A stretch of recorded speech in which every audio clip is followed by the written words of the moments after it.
enter one and pass the cloudy door where wonderful things will happen that the world has never seen before. In Dexter's laboratory lives the dopest nerd you've ever seen. One day he smoked some cannabis and had a dream. What if he could sesh with fandom's best in Dexter's Dab?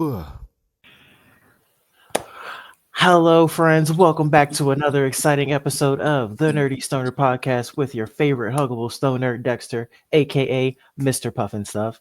And I am joined with another amazing, awesome, blurred cosplayer and just overall great human being, Mr. Michael Allen, aka Venture Bros Cosplay. How are you doing today, my friend?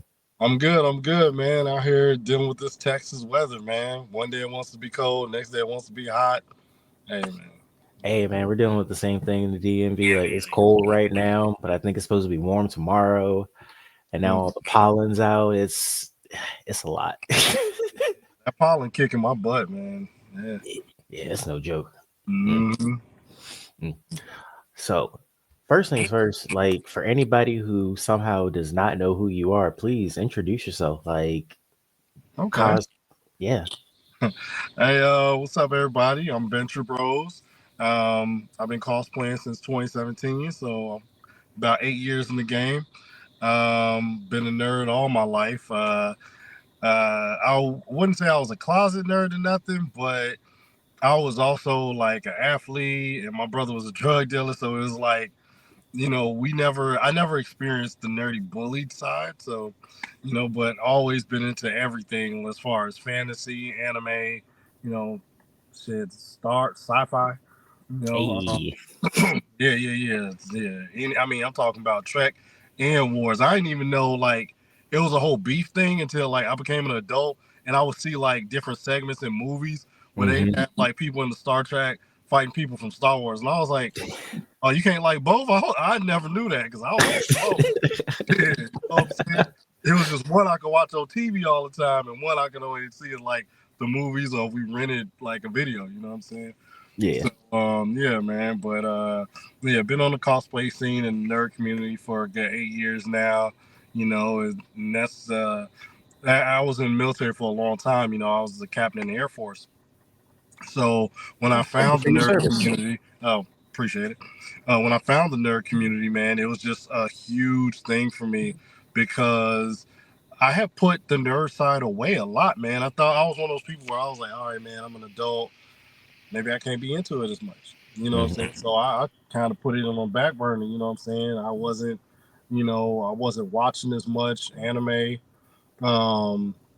Like I'd watch the Marvel boom happened, so I was watching a little bit of Marvel stuff, but I was not into it like I used to be. I wasn't in the comics no more. And like I said, I was putting it all away until I want one of I'm also D9, so I'm a member of Kappa Alpha Psi. So a friend of mine, Jay Sutton, Hey Jay Cosplay, she's an admin in UAL, and she's director of DreamCon too. Back when she first started UAL, she's a Delta, so she hit me up and was like, "Hey, you like nerd stuff, right?" And I was like, yeah, you know what I'm saying? I'll fuck with a little bit. Because y'all never, if I ain't talk to you about it, I don't know where this is coming from. So I'm like, yeah. So she, because I never hid my nerd shit. Like every now and then you might see me with a t-shirt on or some shit like that. So I ain't never hide it. It's just I wasn't talking to you about it unless I knew you was like on some nerd shit too. So me and her being cool from Greek life, she was like, well, I saw you with like a Deadpool t-shirt. And I'm like, yeah. And she was like, well, I started this anime group called Urban Anime Lounge if you want to join. And I was like, all right, I'll join. And then that's what introduced me to the nerd culture. Like as far as like all these black nerds. Like I didn't know I mean, I figured because like every brother in the hood, everybody in the hood, not even just dudes, everybody in the hood and watch Dragon Ball Z. Oh yeah. Everybody seen Dragon Ball Z before. So I knew everybody had tapped into it, especially niggas, man. Like niggas would be like the anti-nerd. Yes, you are. You play you play 2K, you done seen Dragon Ball Z before, you played Mario before, you want some nerd shit. You just ain't you just might not be that deep into it. So I knew that, but I didn't know it was like communities and groups and stuff like that. And yeah, I didn't know about like cons and stuff until like Dragon Con. And that's because I accidentally went when my brother and my best friend. So a lot of the nerd community, once I opened up to it in 2017, I like completely dove in. Nice. Wow, that's quite the journey. Yeah, man. Damn. Wow. So, like, what's been some of your favorite cosplays that you've done? Like, I know you've done some really cool ones like Tengen, Mario, Omni-Man. I saw your Link one recently. Yeah. Prince Peach. Yeah, Prince Peach. It's crazy that the Prince Peach one went so viral. Because that was the first time I ever did a gender bend. So that was the first time I ever did a gender bend. First time I wore like a pink outfit. And that shit hit so hard, I was shocked. People's doing fan art of it. They had an article written about it. So I was just like blown away. A dude literally just did the exact same cosplay as me with the same designs and the whole like, Bridgerton feel to it as Prince Peach. And he just won a cosplay contest with it. So it's like, yeah, man. So my Prince Peach it's crazy, man. Yeah, because when I did Mario's probably my favorite to do because I could just act as crazy as I want with it. Mario's one of my favorite characters growing up, so that it was just perfect. So Mario, that one went viral and stuff like that. But yeah, Prince Peach was not on the bingo card for a long time. Let me think. I like Hobie's one of my favorite ones. Hobie from Into the Spider-Verse or Across the Spider-Verse. Let me think. Gato from Jujutsu Kaisen is one of my favorite ones. Of course, Tengen. Let me see. Like a lot of my old school ones, like when I do like Granddad and stuff like that, or Gran Torino. When I do the Old Man Uncle Iroh, those are some of my favorites too. Because nobody shows love to old head characters in the cosplay world. You rarely see people doing old characters. You know what? You're right. So that's when I was like, all right, if nobody want to take this lane, I'm gonna take it and make it my own lane, and you know what I'm saying? All right. So I started hitting them old hair cosplays. Man, nobody had done any of them, so it was like I started doing them. Everyone was going viral because nobody was doing them. So it was like, all right, I'm gonna just keep doing the ones I like, And of course, like Escanor is one of my favorite. Escanor from Seven Deadly Sins. Killer Bee from Naruto. That was my first viral. Really? That was my very first cosplay, and that one went viral. But I didn't have a page or nothing established at the time. So when it was going viral, I didn't have no page for people to refer to, But it was after that when I went ahead and created a page and stuff, Nice. So, damn, you're a regular trendsetter, my man. Yeah. It's crazy how it works, man. At first you just it's kind of surreal, so you're not thinking that's what you're doing. And then, but after years and years of it, that's when it's like, okay, I really am doing that. You know what I'm saying? So it's like, crazy. How did it feel in the beginning, like starting out, like your first cosplay? You're like, all right, I'm here. I'm dressed up. I'm doing this. I'm here. Like, what was it like for you? And then, like, I guess how can you reflect on everything you've learned since then, like up to where you are now? Like, I guess if you could talk to your younger self, like cosplay for the first time, what would you say? I would definitely have try to learn the ropes of how things are done, which I was not doing before, and that I wasn't doing the regular patterns people do with cosplay, and that probably cost me a lot, where I wasn't getting the credit for like certain cosplays because I didn't create a page right away. I wasn't tagging companies or like or actors and nothing like that, and like I would come up with these great cosplays, but they wouldn't go anywhere. My following wouldn't grow or anything because I just didn't know what to do. And like another good way to say it, let me think. Like when I first realized, okay, I need to start taking professional pictures. Like the first time I did that, and I wouldn't even say it was professional pictures. The first time I did it is because I bought an actual professional camera. So before I was just taking pictures with my cell phone, doing them on my room and stuff like that. But then that's when I realized, like, okay, I need to actually go to like scenery that looks like good scenery. And first time I did that was with Uncle Iroh. But the way I did it, a lot of people don't understand. So what I did was I bought a Canon camera from Target. Bought a Canon camera. I bought a tripod. I put it on the tripod. Went to this Japanese gardens in Chicago.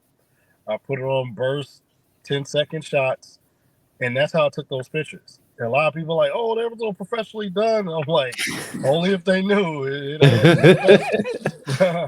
But and then when I did Mario, that was the second time I did like a shoot. I went to this giant park, and my ex, she actually is the one that took the pictures. So it was like I never really got into doing professional pictures until like year 4, and that's when like I was doing group stuff with people. And when I was in the groups, like Omni Man was the first time really I had a professional photographer. You know, now I did a Mario group before that in Chicago, and we had photographers there, but they were just cosplayers that were, had good cameras. I wouldn't say they're actual photographers. But when we did the Omni Man shoot, that was Kenneth. He's a well-known photographer, and what I'm saying, we had him take those pictures. So that was the first time I did that. So if I could go back, I would tell myself like, hey, take the shit serious, take professional photos, do it like that. Get out the house, go to the scenery, do it like that. It's crazy. Like, how can I put this? It's crazy. Like the little things you can do to add that little extra to give yourself a nice little push. And like you said, nobody has to know that you took the pictures yourself. Right. As long as they look good and you put yourself out there, that's what's most important. Because a lot of times, like, I know some people, some cosplayers who they only do professional photos. And I know some cosplayers who don't do any. So when you go viral online, really it's a mixed bag. Like Nickelodeon loves my Uncle Iroh, shared it, Avatar Studios shared it, all that. But on the flip side, when I did Roger Klotz from Doug, Nickelodeon loved that, and that was right in my fucking living room. That was, what I'm saying? No professional phone. That was my phone on the tripod in my living room against the wall. So that's why I said it's crazy, and a lot of people will try to be like, "Oh, you gotta do something," and it's like, sometimes you do, but I've seen it where sometimes you don't, man. It's real. It's cosplay can be unpredictable like that with what goes viral. Because Doug hasn't even been like, it hasn't been in the limelight forever. So when my Roger went crazy, and mind you, Roger is not done a lot, but I would have had no clue that Nickelodeon was gonna share it and stuff. Oh, hey, just to let you know, you never know who's watching. Exactly. You never know, man. It's like when we did Omni Man, right? My Omni Man, I did Casual Omni Man first. That one went viral. Then when we did the group, it went viral, but since we took like you said, since the little things, we had the scenery. I did the Omni Man. My boy Six Kage was the Mauler twin. Jonathan was another Mauler twin. We had Kenneth doing the professional shots. We were outside in that scenery. It looked immaculate. Then all of a sudden, Robert Kirkman comments and shares it. The creator of The Walking Dead and Invincible. I don't think, I really, I'm gonna be honest with you. I don't think if we did that with a cell phone, I don't know if he would have said anything or shared it. But I know we had all the pieces right, and I know he commented and shared it. So, like, that's the ironicness of it. You know what I'm saying? Sometimes it's like, hey, sometimes you got to do everything by the book, because if you want the highest levels to see it, sometimes it's just how it's got to be.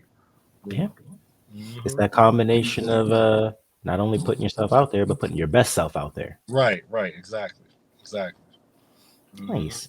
Well, Now that we talked about some of the nerdy stuff, of course, got to talk about some of the weedy stuff because I was actually thinking about this when you were talking about how everybody loved Dragon Ball Z, but back in the day it was kind of like, hey, do you like nerd stuff? Like, I don't know, which maybe why you want to know? I Right. like to think it's kind of like how the cannabis culture has evolved, where how back in the day it was like, bro, you smoke? I mean, Yeah. maybe Well, why? Where nowadays it's like, see, I'm just light up in this park, no big deal. I'm gonna go to this festival, just toke with some strangers. Like right. it's out there. Like Hmm. so I like to think it's kind of like the nerd and weed culture have both kind of blown up around the same Oh, time, and now big it's just time. like Big time. you can just be yourself. Yeah. But like Because the nerd boom happened around the same time as the legalization. that it So did. yeah. It's almost hand in hand. Like, have you ever been to BlurCon? Oh yeah, that's Yeah, really yeah. nice. So at BlurCon and DreamCon, like it's a cloud that whole weekend. Like BlurCon, literally in the front. You seen it, literally in the front. Everybody outside chiefing in Yeah. front of the hotel. I'm surprised the hotel's so cool with it. It's like all weekend. Like you can find somebody out there, burning one. Like Mhm. ever since I first went, it was like that. Let me think. My first BlurCon was in 2021. So every time I first went, I remember we was outside and Tranquil Ashes, my friend Anita, she could outsmoke everybody, man. But this girl, her and my boy from the city, he was able to get up with it. He from Chicago, and they was lighting up. They went 8 L straight, and like I had to Damn. tap out at like 5. I think I was either 4 or 5. I was like, yo, I can't do no more. I was out of it. And they was still going. You know what I'm saying? Yeah. A lot of people be thinking they could get up with her, and I'll be like, yo, don't don't be prideful with smoking with this girl, because you know what I'm saying. You gonna look crazy because that's all she do. Looks can be So deceiving. yeah, exactly, man. So but it was just crazy to me because I'm like, dad, the hotel ain't said nothing to us. So We're it's chill. yeah, super chill. You don't hear no fights breaking out, nobody acting crazy. Everybody just chill. So it's like that's the one thing I loved about BlurCon and DreamCon. You ain't hear nothing crazy. Everybody just, chilling, man, having fun. Talking Nice. about nerd stuff while, getting high and smoking, man. Ah, that's awesome. I love doing that. It's I just it's swear. that's my happy place right there. Just Right, being right, how right. my For sure. homies doing nerdy shit. Hmm.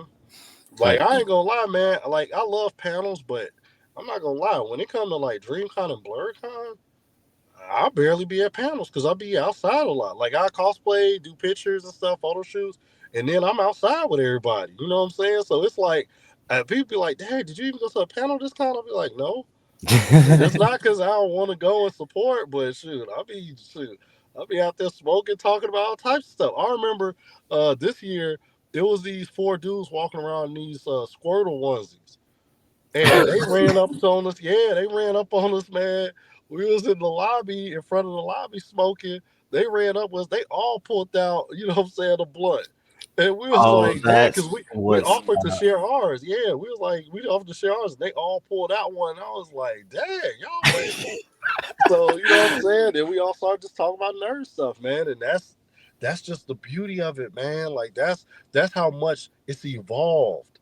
You know what I'm saying? Because Mhm. most of the time, like you said, it used to be back in the day where you'd be like, "Hey, you smoke," but now it's like, "Yo, everybody, the smokers know, like, look, we all gonna be over there. So if you Mhm. coming over there, you probably already smoke. It's probably a Mhm. good chance."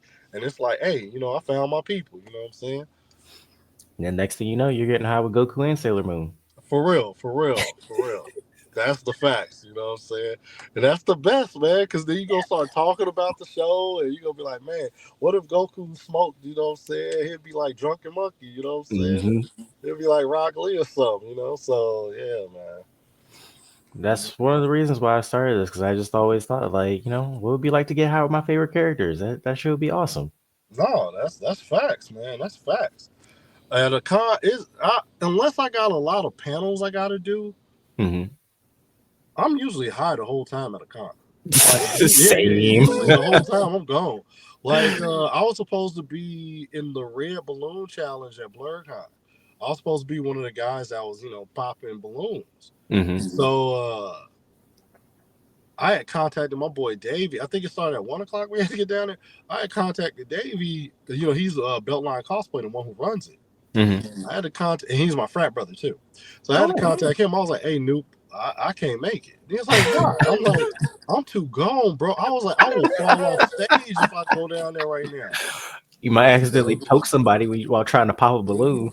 And luckily, the people in the hotel room with me, it was my friend Bendy, her, Anita, Dax, and Matt. They was like, "You sure you want to go?" Because I was about to leave. They was like, "You sure you want to go? You could barely walk." And I was like, "You right." Those are good friends. You also gotta have a good circle around you. You know what I'm saying? Like, look, we know you got obligations, but maybe you should sit this one out. Yeah. So like going back to the past, what was your like first smoking experience like? First time I got high? Yeah. So first time I got high, shit, I was one of them badass kids, man. I was like the only kid in middle school blowing L's, man. I was like 12. I was like 12 years old. And because me and I got older brothers and older cousins. Mm-hmm. So my older brother, he got me by like 6 years. So he'll be like doing stuff all the time that, you're not supposed to do as a kid. Mm-hmm. But I'm with him, and me and my older brother look a lot alike. So a lot of people, they come over there to smoke, and they end up passing me the blunt thinking I'm him. And, so I end up smoking and stuff, and then he come downstairs. They're like, "Wait, what?" And it's oh, y'all, that's my little brother. Like, what the hell? So it's crazy, man. My youngest brother, Lil Collis, he's the youngest of us. Lil Collis, when he was like, I want to say till he was like 4, if we both walked in a room, he didn't know which one to call us. So my family calls me my family calls me Robbie, and my older brother's name is Rodney. So he would know which one was which all the time. He would always get us confused. Yeah, so because we just look a lot alike, similar, same height, same build, like that. But yeah, man, my first time smoking, it was crazy. Like, first of all, the way my body felt. That I can remember that so distinctively because everything felt good. Like touching my hands, like any type of pains or aches, I didn't have them. I could touch my shoulders. It was all feeling vibrant and good. It just felt great. So it was just like an amazing feeling, like throughout my body. And then past that, it was like, what was it? My body was feeling crazy. Then it was like when the sun was going down, similar to how it's like is now, right? The sun was going down. And then when the sun went down and like went into like my I remember I was at this like after school thing. It went down and it went into like the school. I remember everything was looking gold. I was like, yo, I'm high as fuck. Everything was gold. And then like the girl who was smoking with me, she was talking about something. I don't know what she was talking about. And I was just sitting there laughing. I was like, I can't understand shit she's saying. And she was just going and laughing. And I was like, bro, I wondered, does she know I don't understand it? Like, I remember that whole occasion. It was just so crazy.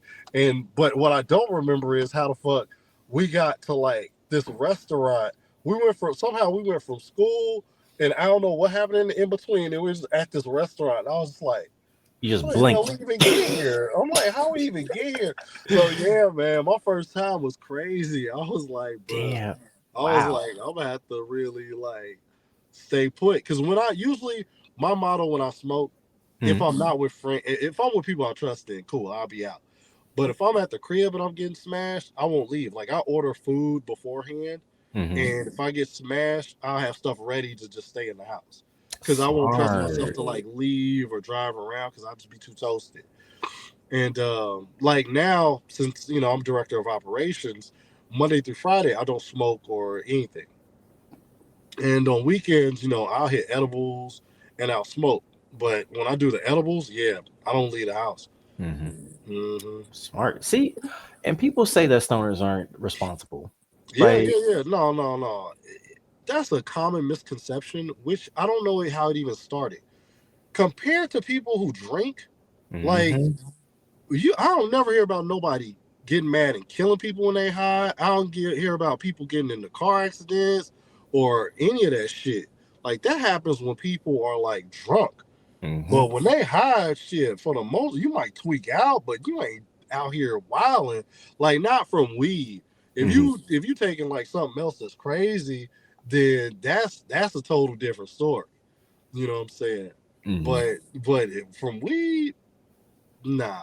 Weed, you usually mellow and chill, and that's it. How do you feel about the weed market today? Like how things have evolved, like not just how everything has been like more accepted. Like I guess I'm also wondering, like in like another state, like you're in Texas right now, like how things are. So it's a mixed bag for me because so weed is illegal in Texas per se. It Right. depends on how much THC is in it. So when they sell like Delta 8 and Delta 9, they do have a cap on the amount of THC they can have that is legal. So because I fuck with Delta 8 and Delta 9, and I tell people like that Delta 9 will fuck somebody up. Like not fuck you up dangerously, but it'll hit you like weed will hit you. Like straight up, like a high volume of THC. And a lot of people don't believe me. Because especially with people from other states. And I'm like, look, man, I'm from Chicago. You know what I'm saying? Like it was legalized in Chicago well before I left. So trust me, I know good weed. I know how it feels to get hit.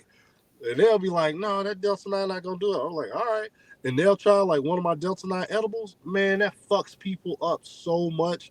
Like, if you ever look at my page and see when I post a picture of somebody's face in the picture, it's usually majority of the time, it's the Delta 9 that's got them tore up. You know. Yeah. Yeah, it's the Delta 9 that's got them tore up majority of the time. So but I don't like, because I know the prices are always going to be high as fuck at these dispensaries. That's the only thing I don't like about it. Like the weed man has taken a kind of a dip where they're not selling as much because it's been legalized. But I wish it didn't happen that way because I feel like their rates were so much cheaper. But the one good thing about the dispensary is that shit will fuck you up. If you want some strong shit, the dispensary got it. And it's just convenient. Like you can just in and out. Shit, a lot of them you can do pre-orders. For real. Because like I can go to like a weed man I see down the street. It might be some days where his weed ain't hidden. Yeah. You know, that's just the nature of the beast. But if I go to a dispensary and I ask for indica and I say like I want the strongest one, they about to have me fucked up. So I've never had anything weak from the dispensary, but the prices have always been high. It's like shit. It's like damned if you do, damned if you don't. You know. Yeah. It does suck how corporate the weed industry has become. Like it's sad because people like us, that look like us, we started this industry, like you said, with the weed man and everything. Like and now it's just so. I actually work at a grow right now, and I've seen the evolution of how can I put this? How manufacturative it is, like how it's just like it's a lot of the love has been taken out of it, it feels like. Yeah. Because it's like the prohibition, it's like after the prohibition. So when the drinks became legal, it was like cool, but then the prices was crazy, you know what I'm saying? And then the quality went down. Exactly. So, would you ever grow yourself if you could? Hell yeah. Look, you got a green thumb? I tell everybody, like, hey man, once I get my house, the whole yard, I'm gonna be growing weed, fruits, and vegetables. Like I'm gonna be one of you. I told my brother too. I'm like, I don't think I'm a hippie because I'm straight with the backyard. Like I bought the booklet the other day. Shit, I'm about to be out there straight up herbs, all that. Full self-sustaining. Yeah, for real. Because I'm putting in food anyway. So it's like, man, look, I'll grow my own shit, and I'll grow my weed, mind my business. Hey. Nice. So what are like some of your favorite things you like to do when you're high? I love to watch. Sometimes watch comedies, but I love to watch like abridged anime. If Are you like you a abridged Team anime, 4-Star fan? bruh, Hey, my bruh. guy. I feel like the first time I saw Evangelion abridged, I was high as fuck. And man, bruh, that I watched it about 20 times. I like the whole thing through volumes 1 through 4. Like that shit, oh my goodness. I was rolling, bruh. And the way my ideas work, so even with cosplay, when I'm coming up with like new cosplays to do, and I also write and draw. But the way my creativity works, it's not something I can just sit down and then just boom, be all creative. I'm not one of those people. I'm one of those people where it has to come. Mm-hmm. So when I'm high, my creativity, like I'm a firm believer, like this is why Gucci Man ain't never been the same. And I'm glad he's sober now. You know what I'm saying? Mm-hmm. But high all the time, like alcoholic Gucci, that's a total different rapper than like this current clean Gucci, which big ups them being clean, but bruh, I'm telling you, because my ideas when I'm hot flow like crazy. Mm-hmm. You know, like a lot of my best cosplays, I was high when I thought of doing them. When I thought of doing Granddad from Boondocks, I was toasted. And I might have been watching Boondocks. I think I might have been watching it. And I seen him and Sting Meaner. I was like, I was like, you know what? I'm a cosplay Granddad. And I was toasted thinking about that. But that's how it is. So when I watch certain shows and certain things, it unlocks certain creativities in my mind. Like even listening to music, that's another thing I like to do when I'm high. But not all music, but when I listen to hip hop, Mm-hmm. some R&B, even anime music, if I'm high and hear that, it'll unlock so many ideas for like stories I write. Man, like I could get chapters done when I'm high and listening to like anime music because the ideas just keep flowing.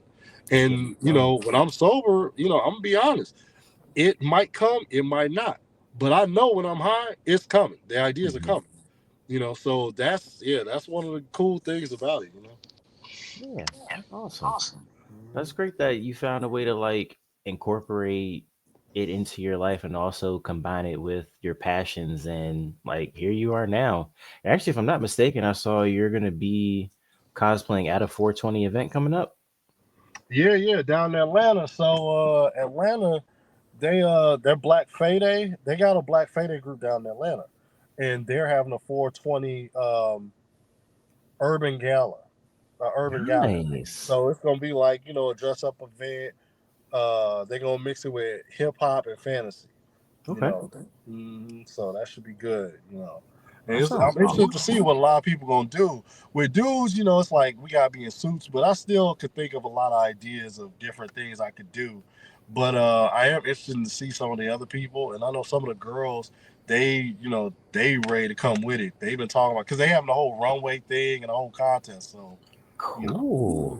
That mhm. sounds awesome. Yeah, man. And then they're gonna have, they cooking down there, they're gonna have them southern food. Of course, then and it starts at 10 o'clock. So we bring it in 420 right Hmm. there at the event. So yeah. Sweet. Is it your first time doing something like this? So no, when I first did Prince Peach, that was at the Cost Gala. Tranquil Ashes, she throws a Cost Gala yearly in DC and Baltimore. Oh, And the villain's I was ball, a right? guest. Yeah, I was a VIP guest there, and that's where I came up with Prince Peach, because I was like, oh, okay, this is a gala feel. I was like, I could do a Bridgerton look, and I always do Mario shit. So I was like, I'll do Prince Peach. So that's where I came up with that idea to do that. Nice. Awesome. Mm-hmm. Do Yep. you have any dream cosplays that you're hoping to, you know, bring to life sometime in the future, or any you trying to keep some under Yeah, wraps? I always got a lot of ones that like I'm pondering on doing. I definitely want to do Battle Beast from Invincible. I definitely want to do Oh, Bowser. Like people have asked me to do Bowser for years, so I'm like, if I do Bowser, since Prince Peach went viral and Mario went viral, if I do Bowser, I gotta come with the heat. I gotta come correct because you can't have two of them go viral and then I fuck up with Bowser. Like I gotta come correct with that.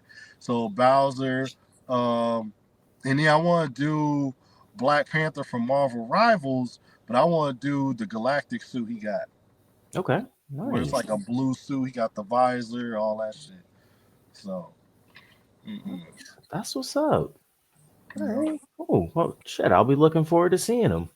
Yeah. I mean, if I get them done this year, man, because a lot of those builds are very like intricate builds, so sometimes they might take time. Like when I come up with stuff on the fly, especially if I can order the stuff, I do that. Because a lot of people, I tell them, I'm like, look, if you want to order your cosplays, you can. Don't feel pressured like you gotta buy. I mean, like you gotta make the shit yourself. I'm like, over the years, the reason why I started off making cosplays is simply because my size. I was 6'2", 305 pounds. So I couldn't order shit because they just didn't have my sizes. So that's why I was forced to like create them. But I was like, don't feel that way. If you could buy it, if I could just buy them, I'd just buy them. You know, so shoot, for real. No, I get it. I get it. That's a lot of work. Yeah, unless you like competing, but I stopped competing after I won the Adult Swim cosplay contest for Cartoon Network. I stopped competing because I'm like, well, that's the highest level you could go, really. So, but if you're not competing, man, shoot, buy what you want. You know what I'm saying? Don't let that phase you. And that's what I would do. So the ones like the Bowser, I would do Battle Beast, and like that Black Panther one. Those I would have to build myself because those are just, they're not even selling those type of cosplays. Yeah, of course. Wow, damn, those sound awesome. I can't wait to see them. Yeah. Do you like use a 3D printer and stuff like that? Yeah. I just bought one about a month ago, so I'm gonna start building. Based on that, I like using foam more though, because foam I could adjust foam easier than 3D build. I know a lot of people like doing 3D print because it comes out so clean, and it does. But I've seen, man, in the Philippines, they got us on lock. Because if you look at like some of those Filipino builders, they don't have a 3D printer. They're using straight up foam, and their quality looks better than everybody. Like that giant Megatron at what was it, Disney World? That giant Optimus Prime, those aren't 3D printed. That's all foam. Really? Those are Filipino guys doing that. Yeah. Oh, wow. So it's like a lot of people get that misconception thinking everything is 3D printed. Like, no, those giant machines, no, they're not 3D printed. No, that's foam, But that's because, like I said, over in the Philippines, man, that's a whole nother level to it, though. Yeah, that's skill. Yeah. Their skill level over there is just crazy. Okay. Well, now that I don't want to, hold you up too much longer, I know you just got off and you're trying to head home soon. Of course, I got to ask you some nerdy stoner questions. First and foremost, if there's a character or even a group of characters, if you can't just think of one, that you would like to get high with, who is it or they going to be and why? Mugen and Fu from Samurai Champloo. Because I feel like Mugen will be funny as hell. I feel like Fu will be funny as hell. Gene, he don't seem like he funny when he high. He seem like he just zone out. They funny as hell. Yeah, they seem like they fun. Who else? Let me think.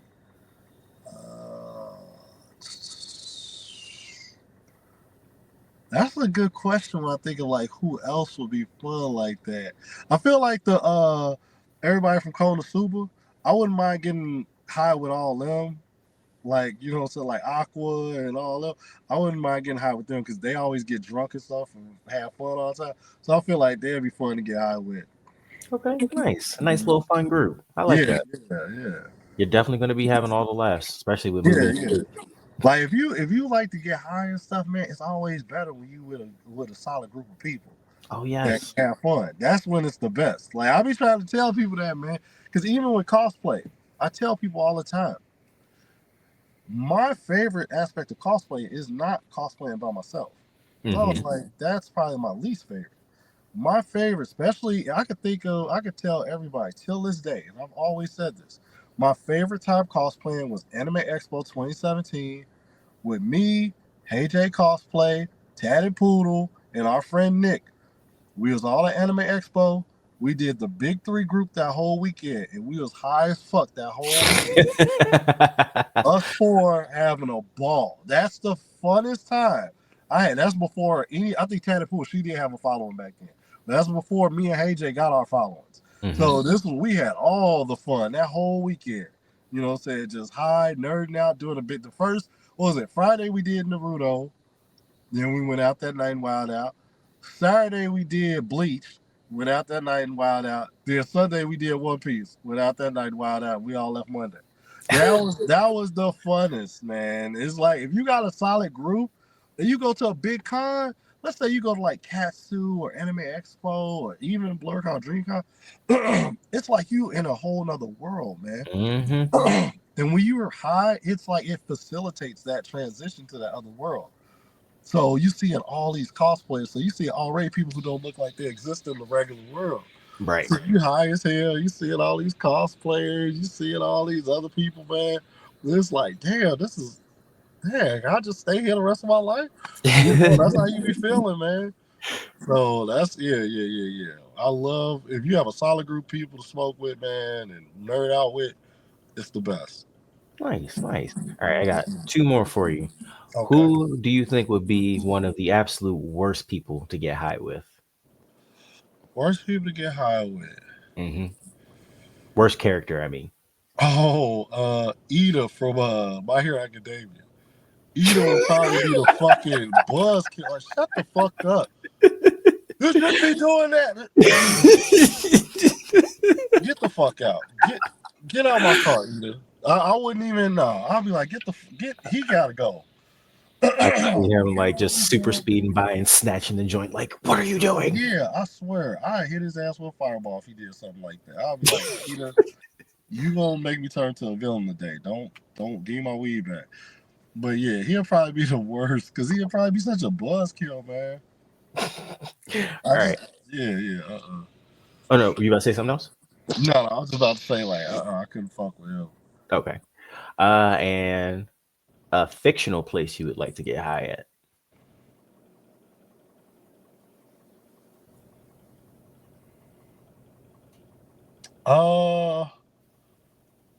Because it's all about the setting as well too. I'm trying to think because like it's several places that pop in my head. Top but three. None are from like regular shonen. Like these are like hentai places. Because like, if you take out the sex, let's take out the sex aspect. Them hentai places be lit sometimes. They be high as Really? fuck. Some of them hentais. See, a lot of people when they watch hentai, they be thinking about sex and they be thinking about brutal like tentacle rape and shit like that. There's hentais that are not even close to like that. There's hentais where they just like in a garden with fairies and everybody high as hell. Now they be having orgies and stuff, but people be high as hell. They're chilling, having a good time, all that stuff. So I'll probably be like, yeah. I'll be one of them cats where I'd want to be. I'm trying to think of something that's like mainstream that you would recognize.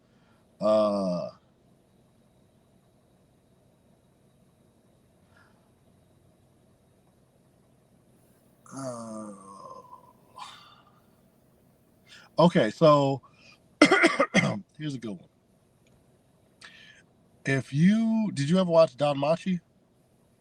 I haven't seen many hentai. I'm not gonna lie. No. Danmachi mainstream. That's Oh, okay. That's How to Pick Up a Girl in the Dungeon. Oh, I've heard of that one. It's on my list. Yeah, the real name of that is Danmachi. So Danmachi, they have different dungeons. There are some dungeons where like motherfuckers is just chilling the whole time and smoking. They're like drinking. If I'm in one of them settings, then cool. I would love to be in one of those. Hold up, I can think of another one because I think the Listening Dungeon. You fuck with that? Oh yeah. Okay. So in the Listening Dungeon, let's say one of them nights where since you be cooking for like a bunch of people and the orcs was down there drunk and like. I love smoking that location because they all seem like they be down to jump in. Yeah, like they be down to smoke too, and they drinking. The orcs is drinking, having a good time. Since you cook good food, that I would love to be there because that just seems like it's nothing but good times. You got everything you need. Good food, right. You need good people. Exactly, man. Because that makes up that the occasion of getting high is always altered and like. It's always better when you have good people. Mm-hmm. You know what I'm saying? When you got like buzzkills and shit like that, or people like who are annoying, or even people who are just quiet, it just isn't as good. It's like, all right, cool, whatever. But if you with a bunch of people that's lit and they having fun too, hey man, it's nonstop laughs. Like your stomach gonna be hurting because you're gonna be laughing so much. You know what I'm saying? Like that's how I love to get high. When motherfucker everybody trying to get fucked up and everybody is wilding. You know. Yeah, nice. Well, Mhm. I think that's the perfect place to leave off with. Thank you so much for doing this, my man. I really Hey, appreciate it. no problem, man. You know what I'm saying? What's your next time? That is an excellent question. I think I might try to go to Otakon because that's also local where I am. Yeah, DC. Yeah. What about you? You said Shit. DreamCon, right? So I got DreamCon's the next big con, and then because that's gonna be no. Actually, I'm wrong. MomoCon in Atlanta. Hmm. I'm gonna be at MomoCon first, then the week later is DreamCon. So MomoCon and DreamCon, I'm gonna take June off, and then July is gonna be a Cosplay World. That's Nice. in Richmond, Virginia. Okay, nice. That's what's up. I haven't been to that one, and that's not too. Richmond's not too far from me. No, it ain't. No. Yeah, maybe I'll see you there. Yeah, man. Come through, man. Come through. Hey, it's like I said, it's all about the good times, man. Oh yeah. Nice. Well, everybody, please make sure you go follow this awesome, amazing human being. Like this dude is great, and I can't wait to chill with him again.